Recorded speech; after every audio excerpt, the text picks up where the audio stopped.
Milé sestry, milí bratia, ako vždy mám posolstvo napísané vo svojom mobile aj s biblickými citátmi, takže budem možno častejšie oči kloniť k obrazovke svojho mobilu. Tak už roky pokladám jednu vec za takú zarážajúcu a zvláštnu, a to, že hoci v našej krajine sú dlhodobo veľkým problémom neduhy ako korupcia a klientelizmus, v kázniach sa o týchto témach často nehovorí. Občas nám, kresťanom, dokonca vyčítajú aj ľudia zo sveta, že vraj veľmi bazírujeme na 6. prikázaní, nescudzoložíš, no málo hovoríme o 7. prikázaní, nepokradneš. Ja si myslím, že to možno nie je celkom pravda, lebo v roku je dosť nediel, takže dá sa kázať aj o tom, aj o inom, aj o zvyšných 8 prikázaniach. A každopádne chcel by som dnes trocha pohovoriť o majetku, o vlastníctve, jeho význame vo svetle Božieho slova, o prikázaní nepokradneš a s ním súvisiacím ďalším prikázaním nebudeš žiadostivo túžiť po majetku svojho blížneho.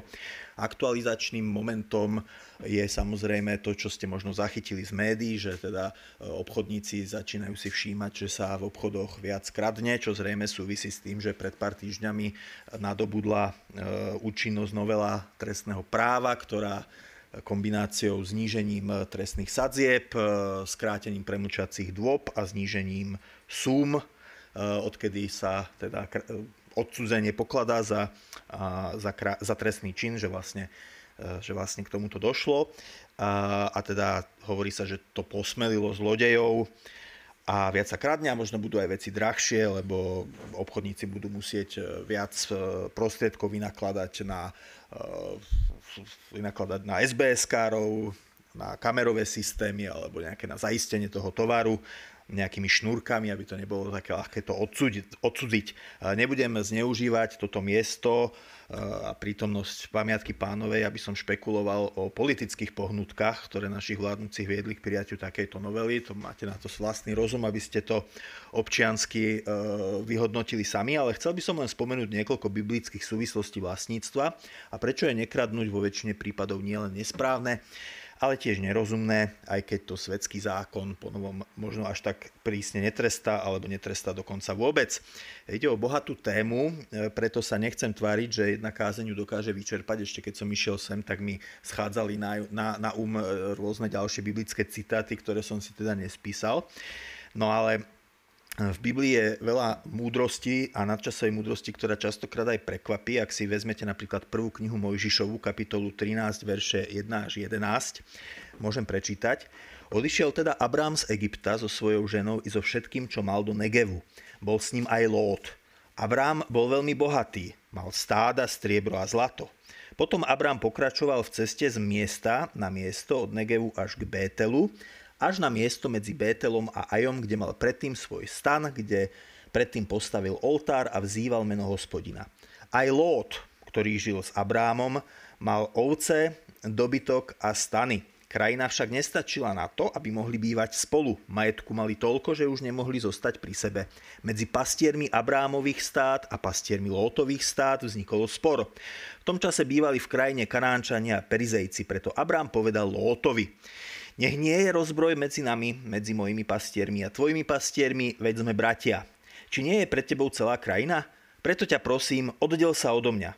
Ak pôjdeš naľavo, ja pôjdem napravo. Ak si vybereš pravú stranu, ja sa poberiem na ľavú. Lót sa rozhliadol a videl, že celé okolie Jordánu až po Coár je zavlažované ako Hospodinová záhrada a ako Egypt. To bolo predtým, ako Hospodin zničil Sodomu a Gomoru. Preto si Lót vybral celé okolie Jordánu a odišiel na východ. Takto sa oddelili jeden od druhého. Tento výňatok z prvej knihy Mojžišovej pojednáva o rozchode Lóta s jeho strýkom Abrámom. Keby ho však čítal moderný ekonóm, tak okamžite by si povedal, že tu Biblia opisuje fenomén, ktorému sa v ekonómii hovorí tragédia obecnej pastviny. To je vlastne akýkoľvek obmedzený zdroj ako je napríklad práve teda pastvina aj v tomto prípade, ku ktorej má prístup viac ľudí so svojimi stádami a každý sa snaží privlastniť si svoj úžitok z tohto zdroja. Taký zdroj je čoskoro zdevastovaný, lebo všetci z neho chcú vyťažiť úžitok pre seba skôr než tí ostatní. Teda ten samotný koncept tragédie obecnej pastviny hovorí o pastvine, aj teda tu sa hovoríme o pastviskách, ale to môže byť akýkoľvek zdroj. Predstavte si na vysokoškolskom internáte záchod a sprchu na spoločnej bunke, hej. To tiež podlieha teda tragédii obecnej pastviny. Musia si ľudia hneď, buď si to teda ľudia máte, 3 izby na jednej bunke a spoločná sprcha a záchod, no tak ak ste to boli na internáte, tak ste to zažili. A teda... Ako?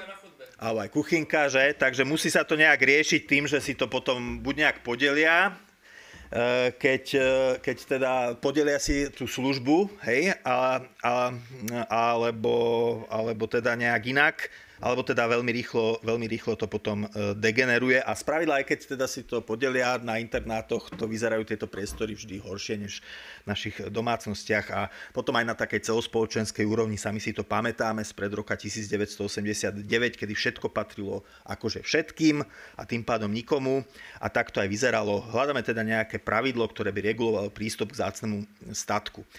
No a teda ešte raz, krajina však nestačila na to, aby mohli bývať spolu, majetku mali toľko, že už nemohli zostať pri sebe. Medzi pastiermi Abrámových stát a pastiermi Lótových stát vznikol teda spor o prístup k tým pastvinám. V ekonómii je teda viac spôsobov, ako riešiť tragédiu obecnej pastviny. Jeden spôsob je, že proste keď to využíva málo ľudí, tak sa rozhodnú, že teda dobre, tak týždeň sa bude pásť môj dobytok, potom týždeň bude kľud, týždeň zase tvoj dobytok. Takto sa to rieši napríklad po Švajčiarsku na takých pastvinách, ktoré sú ako pod končiarmi spoločných. Ale je teda jeden spôsob, ako vyriešiť problém tragédie obecnej pastviny, je, že sa proste rozdelí medzi konkrétnych majiteľov, alebo že tú pastvinu dostane do vlastníctva jeden a potom vyberá od ostatných nejaké vstupné, hej, a má samozrejme záujem na to, ak je teda kus pastviny jedného, kus druhého, cítia za ňu zodpovednosť a sú motivovaní ťažiť z nej len toľko, aby ju nezdevastovali úplne, keďže chcú, aby sa ich zvieratá na pastve mohli pásť nielen dnes, ale dlhodobo. Hej? Teda, aby teda tá pastvina nešla úplne preč. Samozrejme, vlastníctvo nie je všeliek. Aj tuto, keď sa prejdeme v Rači, sú väčšina domov samozrejme súkromných, sú upravované, pekne ľudia sa o ne starajú, ale aj nájdete aj domy, ktoré sú zanedbané. Hej. To znamená, že vlastníctvo neznamená vždy všeliek, neznamená vždy, že niečo, čo je v konkrétnom vlastníctve, je vždy spravované lepšie ako niečo, čo nepatrí tak povediac nikomu, ale vlastníctvo vytvára naozaj ako keby motiváciu starať sa o to svoje a v mnohých prípadoch, teda, kdežto, keď vlastníctvo absentuje, tak naozaj degeneruje to veľmi rýchlo.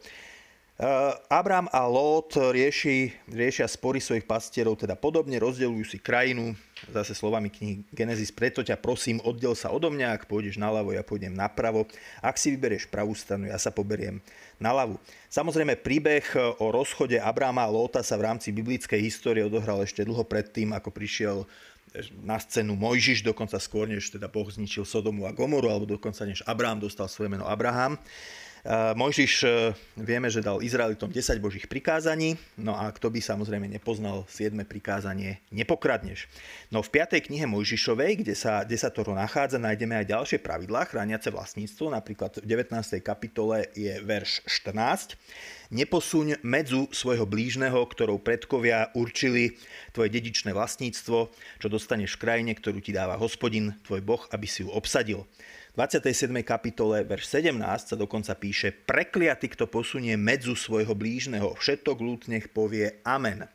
Ak správne teda rozumiem tomu biblickému textu, medzou sa myslí hranica medzi dvomi poľnohospodárskymi pozemkami, inak povedané, nemáme ukrajovať zo susedovho pozemku tým, že budeme posúvať nejaké hraničné kamene medzi nimi.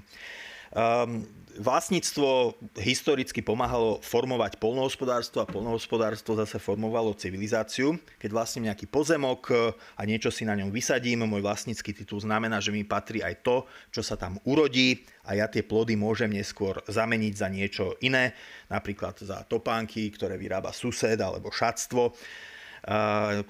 ktoré vyrába nejaký krajčír. Poľnohospodárstvo založené na pozemkovom vlastníctve tiež človeka učí hospodáriť v čase.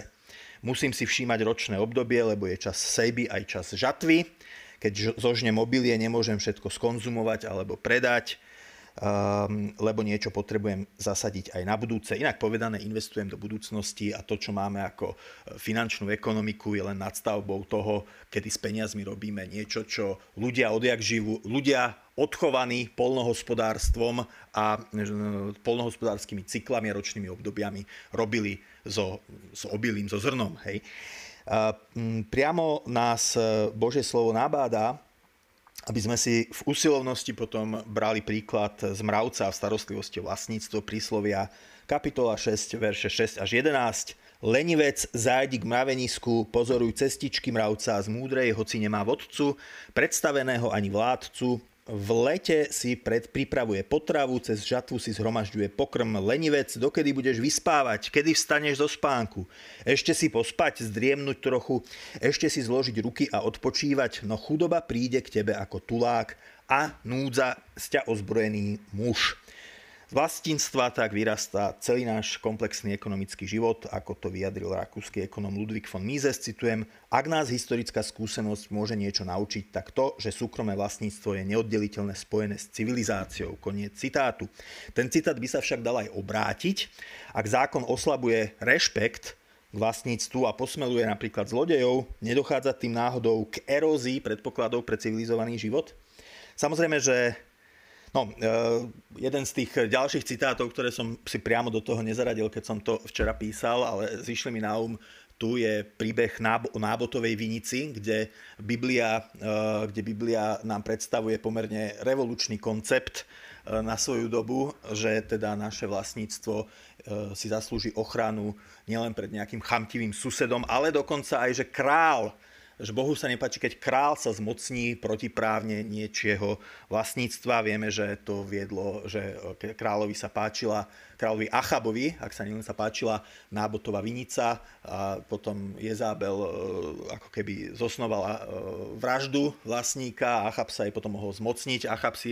A jediný vlastne dôvod, prečo Boh teda bol pripravený Achaba potrestať, jediný dôvod, prečo to neurobil, lebo Achab sa kajal, takže Boh, som by sa povedal, že oddiali trest za tento zločin. A teda to, že súkromné vlastníctvo má byť posvetné aj že aj mocní by ho mali rešpektovať, tak to je naozaj myšlienka, kde dejiny nám ukazujú, že teda to bolo veľmi zriedkavé a že počas celých dejín máme príklady, kedy sa vládcovia veľmi nehanebne zmocňovali súkromného vlastníctva ľudí, takže to je naozaj, ako Biblia je v tomto veľmi, by som povedal, revolučná a nadčasová. Samozrejme, že bežné pokušenia v súvislosti s vlastníctvom, s ktorými prichádzame dennodenne do styku ako jednotlivci, nie sú takto grandiózne. Môžu mať podobu napríklad nájdenej cudzej peňaženky s pár desiatkami eur. Božie slovo aj s takýmito situáciami ráta, napríklad v 5. knihe Mojžišovej, kapitola 22, verše 1 až 3. Ak uvidíš blúdiace dobytča alebo ovcu svojho brata, neprejdi popri nich bez povšimnutia, ale určite ich priveď späť svojmu bratovi. Keď však tvoj brat nie je na blízku a ty ho nepoznáš, priženieš ich do svojho domu a budú u teba, kým ich tvoj brat nebude hľadať. Potom mu ich vráť, rovnako urob aj s jeho oslom, odevom a s čímkoľvek, čo tvoj brat stratil a ty si to našiel, neodopri mu pomoc. Môžete samozrejme namietnúť, že nájdená peňaženka sa v tom citáte nespomína, iba akési dobytča alebo ovca. No princíp je teda jasný. Boh nás tiež odhovára od podvodov v práci či podnikaní. Zase prečítam z 5. knihy Mojžišovej, kapitola 25, verše 13 až 16. Nemaj vo svojom mešci dvojaké závažie, väčšie a menšie. Nemaj vo svojom dome dvojakú éfu, väčšiu a menšiu. Závažie maj presné a správne, aj éfu maj presnú a správnu, aby si dlho žil v krajine, ktorú ti dáva Hospodin tvoj Boh. Pred Hospodinom tvojim Bohom je ohavný každý, kto to robí, každý, kto pácha takéto bezprávie. Takže pozor, krčmári, ak nalievate podrisku. Hej, to je vlastne aj o vás. Princíp je teda nepodvádzať s v práci a podnikaní. Podobné vyjadrenie nachádzame aj v prísloviach 11.1. Falošná váha sa protiví hospodinovi, záleží mu na presnom závaží. Samozrejme, väčšina ľudí vie, že kradnúť sa nemá, nepotrebujú k tomu ani Božie slovo, no problém je, že z pocitu samospravodlivosti potom prehliadajú u seba drobné kompromisy s týmto prikázaním, na ktoré im možno ani zo sveta nikto nepríde, no vševediaci Boh ich vidí. Možno pravidelne cestujete bez lístka v MHD, alebo sa občas flákate v práci a tým okrádate vlastne svojho zamestnávateľa, alebo sa pohoršujete nad korupciou v politike, ale už nevidíte problém v tom opajcnúť svoju diplomovku z internetu alebo od niekoho si ju kúpiť. Prípadne si na čierno možno sťahujete filmy z torrentov. Aj znovuzrodeným kresťanom sa stáva, že sú Duchom Svätým po svojom obrátením usvedčovaní z takýchto, nazvime to, drobných kompromisov s prikázaním nepokradneš. Preto nezaškodí naozaj modliť sa za tieto veci k Bohu a prosiť o bezúhonnosť a svätosť pre seba aj v tejto oblasti, pretože Boh si naozaj praje, aby sme v tomto boli svätí. Ja som pred možno 15 rokmi robil rozhovor s Jeremym Harbinsonom, podnikateľom zo Severného Írska, ktorý pomohol Marianovi Lipovskému kúpiť ten ranč, kde sa koná každý rok Campfest, a položil som mu otázku, že no dobré, ale dane sú vysoké, odvody tiež, a proste, že ako to sa nedá, ako, že možno, že sú krajiny, kde sa nedá podnikať úplne čestne. No a on mi povedal, že ako proste on verí tomu, že človek môže byť úspešný napríklad v podnikaní alebo v kariére, aj keď zaplatí poctivo všetky dane. Čiže je to možno aj vec na skúšky našej viery dôverovať, že teda môžeme nekradnúť a Pán Boh sa o nás postará sa aj o naše materiálne potreby.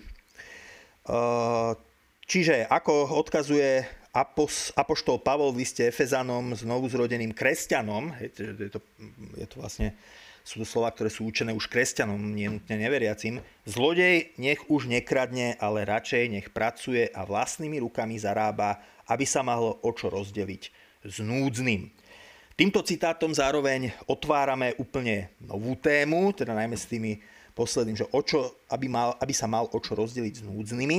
Na jednej strane vidíme, že Božie slovo chráni vlastníctvo a zakazuje krádež, a na druhej strane v písme máme veľa momentov, kedy sme nabadaní, aby sme sa vnútorne neviazali na vlastníctvo a nespájali s ním naše prvé a posledné nádeje. Aby sme sa necítili ako zvrchovaní páni nad našimi materiálnymi statkami, ale skôr ako správcovia, ktorí môžu hospodáriť so svojimi vecami len podmienečne z milosti Božej. V prvom liste Timotejovi 6.10 Pavol hovorí, že koreňom všetkého zla je láska k peniazom, že je veľmi známe slova. Samotný Pán Ježiš vyzýva v Marekovom, ale aj v Matúšovom evanjeliu bohatého mládenca. V Marekovom evanjeliu je to teda kapitola 17:31. Choď, predaj všetko, čo máš, daj chudobným a budeš mať poklad v nebi, potom príď a nasleduj ma. A keď sa bohatý mládenec k tomu nemá, tak Ježiš predniesie svoje známe slova o ťave a ihle. A v kázni nahore Ježiš zdôrazňuje, že si máme zhromažďovať radšej poklady v nebi ako na zemi, kde ich ničí moľ a hrdza a ohrozujú ich zlodeji. V dnešnej dobe by sme ešte mohli k moľi a hrdze a zlodejom pridať možno infláciu a hackerov. Samozrejme, rozpor to nevyhnutne nie je. Boh chce, aby sme mali v úcte nedotknuteľnosť, aby sme žili v takom vnútornom napätí, pokiaľ ide o vlastníctvo, alebo v napätí dvoch princípoch. Jednak, aby sme mali v úcte teda nedotknuteľnosť vlastníctva iných, ale zároveň, aby sme si vnútorne príliš nezakladali na tom svojom vlastníctve. Ako to pekne vyjadruje Žalm 62, verš 11. Ak pribúda majetok, neupínajte k nemu srdce. Táto formulácia dokonca naznačuje, že človek môže byť ako kresťan veľmi bohatý, akurát by sa na majetok nemal upínať, nemal viazať. Mimochodom, keby ste boli na mieste všemohúceho Boha, komu by ste zverili veľké materiálne bohatstvo? Tomu, o kom viete, že si na takých veciach nezakladá a že ho to bohatstvo nezmení, alebo niekomu, koho už malé prilepšenie vedie, povedzme, k pýche, vyvyšovaniu sa nad ostatnými, alebo k tomu, že hneď proste použije dodatočné peniaze na nejakú neresť alebo hriech. Domnievam sa, že znovuzrodenému kresťanovi, teda svojmu milovanému dieťaťu, nedá Boh hračku, ktorá ho zničí. tak ako milujúci rodič nenechá po ceste šoferovať auto svojho 8-ročného syna, len pretože syn si to želá, hej, krátkozrako. Samozrejme je tiež dosť nezrelých ľudí, ku ktorým sa dostane veľké bohatstvo. Stačí si otvoriť nejaké bulvárne médiá o všakých celebritách a oni ho potom zneužívajú aj voči iným ľuďom alebo aj voči sebe, sami si ním ubližujú, lebo kupujú si zaň drogy a podobne. No ale potom samozrejme je otázka, že či je to bohatstvo od Boha a nie skôr od zlého.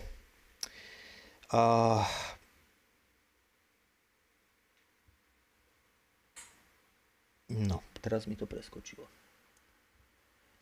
Tak, milé sestry, milí bratia, ako som spomenul na začiatku, Boh chráni vlastníctvo nielen prostredníctvom prikázania nepokradneš. Na konci desatora sa tiež píše: nebudeš túžiť po manželke svojho blížneho, ani sa lakomiť na dom svojho blížneho, ani na jeho pole, ani na jeho sluhu, ani na jeho slúžku, ani na jeho vola, ani na jeho osla, ani na nič, čo patrí tvojmu blížnemu. Reformovaní kresťania, vychádzajúci z kalvinizmu, toto majú ako 1/10 prikázanie. Katolíci a luteráni toto rozdeľujú na 2 prikázania v rámci toho číslovania toho biblického textu, teda na nebude žiadostivo túžiť po žene svojho blížneho a nebude žiadostivo túžiť po majetku svojho blížneho. Je za tým poznanie, že žiadostivosť je koreňom teda tak cudzoložstva ako aj krádeže. V prvom prípade je to žiadostivosť po žene blížneho, v druhom prípade po cudzom majetku. Na Slovensku si často, je to teda téma, ktorú tiež treba spomenúť, na Slovensku si často hovoríme, že jeden druhému zvykneme závidieť aj chorobu, pravda? A sme neprajní v duchu porekadla, keď mne zdochla koza, nech susedovi zdochnú 2. Takže je to také naše príslovie. Toto je však, by som povedal, že toto je však postoj ženy, z biblického hľadiska je toto postoj ženy, ktorá sa postavila pred Šalamúna a bola ochotná radšej to dieťa, o ktoré sa sporila, nechať rozseknúť mečom, než dopriať právoplatnej matke, aby ho mala živé a celé. Naproti tomu kresťanom apoštol Pavol v liste Rimanom adresuje inú výzvu, vyzýva ich: dobrorečte a nezlorečte. Túto formuláciu používa, som našiel teda ekumenickom, evanjelickom i roháčkovom preklade. Katolícky preklad tu používa tiež dobrú a možno ešte aj lepšie pochopiteľnú formuláciu z hľadiska voľby slov: žehnajte a nepreklínajte. Toto môže mať veľmi praktické využitie. Ak má sused, spolužiak alebo kolega v práci niečo, čo by sa páčilo aj nám, skúsme mu za to v duchu žehnať. Skúsme mu dobrorečiť namiesto závisti a zlorečenia. Kto vie, možno potom aj my budeme požehnaní. Je v poriadku modliť sa za veci, ktoré nemáme a chceli by sme ich, či už Boh na naše prosby odpovie kladne alebo záporne, alebo si dáva na čas. Trebárs, ak na niektoré veci, po ktorých túžime, ešte nie sme pripravení. No aj v prípade našich nenaplnených potrieb skúšajme najprv zrátať naše požehnania a ďakovať za dobrá, ktoré už v živote máme. Nabáda nás k tomu aj tento ročný čas. Hovoril som veľa o tom poľnohospodárstve a ako teda človek formoval poľnohospodárstvo, ale poľnohospodárstvo formovalo nás, tak teraz je čas, alebo bude čas dožiniek, alebo v prípade teda nás tu pod Malými Karpatami v Rači alebo v Pezinku doba vinobraní. Sú to formy vďaky vzdania za úrodu.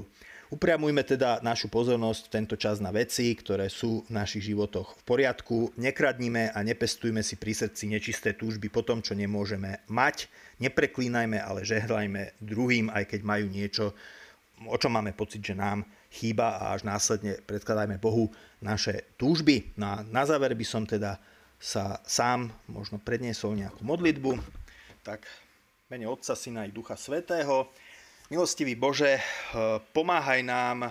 Ty vieš, že aj po obrátení je ťažké pre kresťana odvyknúť si možno od nejakých drobných podvodov, krádeží, klamstiev, ktoré si so sebou nesieme ešte z toho predchádzajúceho života. Tak nám prosím pomáhaj naozaj rásť v bezúhonnosti, naozaj rásť, byť naozaj svätý aj v tejto oblasti. A pomáhaj nám ďakovať za to, čo máme, rásť aj v pôvodnosti, v originalite, Pane, v ústretovosti druhým, využívať naše vlastníctvo aj na pomoc druhým, na budovanie cirkvi, Pane, a pomáhaj nám naozaj aj mať správnu postupnosť v modlitbe, aby sme vždy najskôr ďakovali za to, čo už máme, až potom prosili za to, čo nám chýba. Tak tomu nám dopomáhaj Pán Ježiš Kristus i Duch Svätý. Amen.